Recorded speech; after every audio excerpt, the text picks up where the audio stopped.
تمام تعریفیں اللہ کے لیے ہیں، تمام تعریفیں اس اللہ کے لیے ہیں جو اکیلا تنہا منفرد ہے، جس کی تعریفوں کی کوئی حد نہیں، اور میں گواہی دیتا ہوں کہ اللہ وحدہ لا شریک کے علاوہ کوئی سچا معبود نہیں جو بے نیاز ہے، اور میں گواہی دیتا ہوں کہ ہمارے نبی و سردار محمد صلی اللہ علیہ وسلم کے بندے اور رسول ہیں، جس کی اللہ تعالیٰ نے بغیر کسی تعداد کے مدد فرمائی، اور اللہ تعالیٰ آپ اور آپ کے آل و اصحاب پر رحمتیں برکتیں نازل فرمائے۔ میں تجھے اور اپنے آپ کو اللہ کے تقوی کی وصیت کرتا ہوں۔ ارشاد باری تعالیٰ ہے، اے ایماندارو اللہ تعالیٰ سے کما حق ہو ڈرو، اور دیکھو مرتے دم تک مسلمان ہی رہنا۔ اگرچہ قرآن مجید کی ہر صورت ہی عظیم ترین ہے، مگر قل هو اللہ احد ایک ایسی عظیم ترین صورت ہے جو لفظوں میں انتہائی چھوٹی اور معانی میں انتہائی فصیح و بلیغ اعلیٰ خوبیوں کا مجموعہ، عظیم ترین فضائل میں منفرد اور قرآن کی ایک تہائی کے برابر درجے کی حامل ہے۔ ارشاد باری تعالیٰ آپ کہہ دیجئے وہ اللہ تعالیٰ ایک ہے، اللہ تعالیٰ بے نیاز ہے، نہ اس سے کوئی پیدا ہوا اور نہ ہی وہ کسی سے پیدا ہوا، اور نہ ہی اس کا کوئی ہمسر ہے۔ قل هو اللہ احد لفظ اللہ سبحانہ کے تمام ناموں کو شامل سب سے زیادہ باعث برکت اور اسم اعظم ہے، اور یہ اس عظیم ہستی کا نام ہے جس کے جاہ و جلال سے ساتوں آسمان اور ان کا خلا پر، اور جس کی عظمت ساری زمین اور اس کے اوپر نیچے سب پر محیط ہے، اور اللہ کے بارے میں علم ہر علم کی بنیاد بلکہ سب سے بڑی عظیم اور سب سے بلند پایا معلومات ہے۔ ارشاد باری تعالیٰ ہے، اور وہی ہے معبود برحق آسمانوں میں بھی اور زمین میں بھی، جبکہ اللہ سبحانہ کی معرفت و پہچان کے بغیر فرحت و سرور بہار اور محبت سب بیکار اور دل مردہ ہیں۔ جیسا کہ مالک بن دینار فرماتے ہیں، دنیا کے مسکین وہ ہیں جو دنیا کی سب سے خوشگوار چیز چکھے بغیر ہی اسے چھوڑ گئے۔ ان سے پوچھا گیا دنیا کی سب سے خوشگوار چیز کیا ہے؟ انہوں نے کہا اللہ کی معرفت اور اس کی محبت۔ معرفت وہ ہے جس سے عبادت، محبت اور انکساری کی منازل پروان چڑھتی ہوں۔ رسول اللہ صلی اللہ علیہ وآلہ وسلم نے فرمایا اللہ تعالیٰ کے 99 نام ہیں، جس نے انہیں یاد کر لیا وہ جنت میں داخل ہو جائے گا۔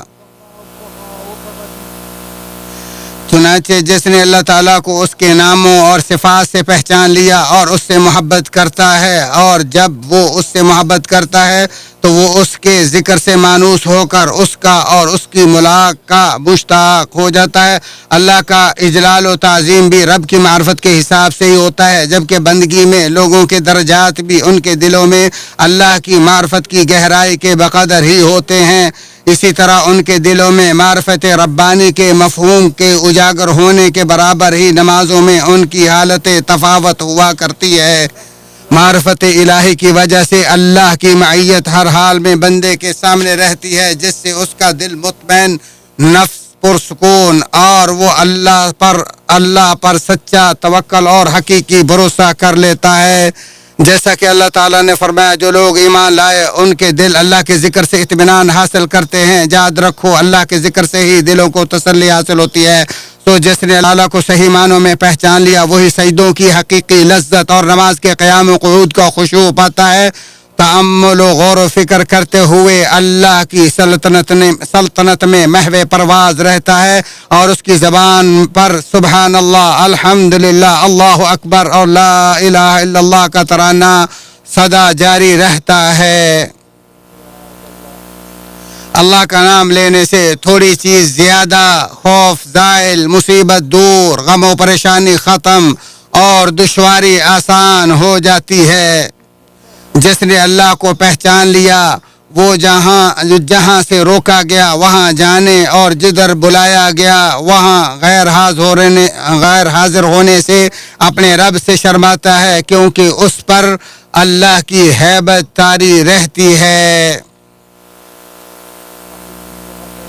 ارشاد باری تعالیٰ ہے اپنا پورا بھروسہ غالب و مہربان اللہ پر رکھ جو تجھے دیکھتا رہتا ہے جبکہ تو کھڑا ہوتا ہے اور سجدہ کرنے والوں میں تیرا گھومنا پھرنا بھی، اور جب معرفت ربانی کا شعور اتنا تواں ہو جائے تو ایمان کے چشمے خشک اور لذت اطاعت کی چنگاری بجھ جاتی ہے، دل سخت بے چینی عام اور رزق و مستقبل کا خوف طاری ہو جاتا ہے۔ کہہ دیجئے وہ اللہ ایک ہے، وہ ایک جو اپنی قدرت میں بے مثل و بے نظیر ہے، اور وہ اپنی ذات و صفات دونوں میں اکیلا ہے۔ وہی خالق، مالک، رازق، زندہ کرنے والا، مارنے والا اور اپنی مخلوقات میں من مرضی سے تصرف کرنے والا ہے۔ سو ایک اللہ کے علاوہ کوئی غوث، مددگار اور عالم پناہ نہیں ہے۔ اللہ بے نیاز ہے، الصمد یعنی اپنی صفات میں کامل، وہ ذات کے ساری مخلوقات جس کی محتاج ہوں، اور وہ ہر کسی سے بے پرواہ مستغنی ہو، جو نہ مرے گا اور نہ ہی کوئی اس کا وارث ہے، اور آسمان و زمین کی میراث اسی کی ہے، جو نہ سوتا ہے نہ بھولتا ہے، وہ بادشاہ جس کی سرداری مکمل ہے، جو پاک و اعلیٰ ہستی اپنے علم، حلم، حکمت، قدرت، عزت اور تمام صفات میں عظیم ہے، اور وہ بے نیاز ذات کے تمام مخلوقات حاجت روائی کے لیے اس کی نیاز مند ہوں، اور وہ سب کے لیے کافی ہو۔ اللہ کا نام الصمد بندے کا یہ شعور بیدار کر دیتا ہے کہ طاقت، عزت اور تونگری کا مالک اللہ کے سوا کوئی نہیں، اور اللہ ہی اس کے لیے کافی ہے کہ معانی پر اس کا یقین پختہ ہو جاتا ہے، اور یہ کہ اللہ اس کی مناجات سنتا اور اسے دیکھتا ہے، اور ساری کائنات مل کر بھی اللہ کے فیصلے سے ہٹ کر اسے کوئی نقصان نہیں پہنچا سکتی۔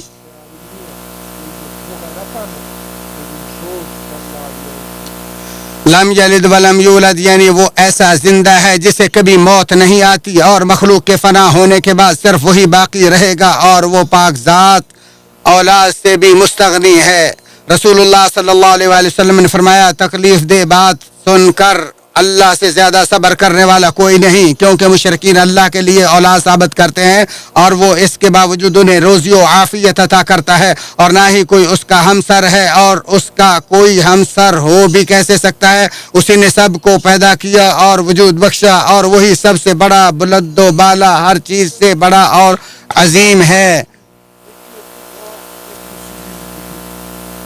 انس بن مالک رضی اللہ عنہ سے مروی ہے کہ ایک انصاری مسجد قباء میں ان کی امامت کرواتا تھا، اور نماز میں فاتحہ کے بعد جب بھی قرات شروع کرتا تو سب سے پہلے سورت قل هو اللہ احد پوری پڑھتا، اور پھر کوئی دوسری سورت پڑھتا تھا، اور ہر رکعت میں ایسا ہی کرتا تھا۔ تو اس کے ساتھیوں نے اس سے بات کرتے ہوئے کہا، تم ہمیشہ اسی سورت سے شروع کرتے ہو اور پھر اسے ناکافی جانتے ہوئے اس کے ساتھ کوئی دوسری سورت بھی لازمی پڑھتے ہو؟ تو اس نے کہا، میں یہ سورت کبھی نہیں چھوڑ سکتا، اگر چاہو تو میں تمہاری امامت کروا دوں گا، اگر نہیں تو چھوڑ دوں گا۔ چونکہ ان کی نظر میں وہی سب سے افضل امام تھا، اس لیے وہ اس کے علاوہ کسی کی امامت نہیں چاہتے تھے۔ پھر جب نبی اکرم صلی اللہ علیہ وآلہ وسلم ان کے پاس آئے تو انہوں نے آپ کو اس خبر سے آگاہ کر دیا، تو آپ صلی اللہ علیہ وآلہ وسلم نے پوچھا، اے فلاں، اپنے ساتھیوں کا مطالبہ ماننے میں کیا رکاوٹ ہے، اور ہر رکعت میں اس سورت کو لازمی پڑھنے پر تجھے کیا چیز اکساتی ہے؟ اس نے عرض کی، جی میں اس سے محبت کرتا ہوں۔ تو آپ صلی اللہ علیہ وآلہ وسلم نے فرمایا، اس سورت کی محبت تجھے جنت میں لے جائے گی۔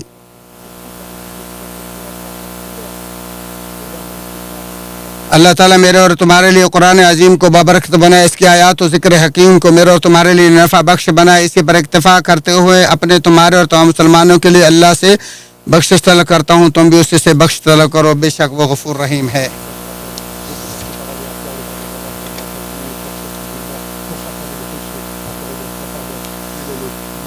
اللہ تعالیٰ کے لیے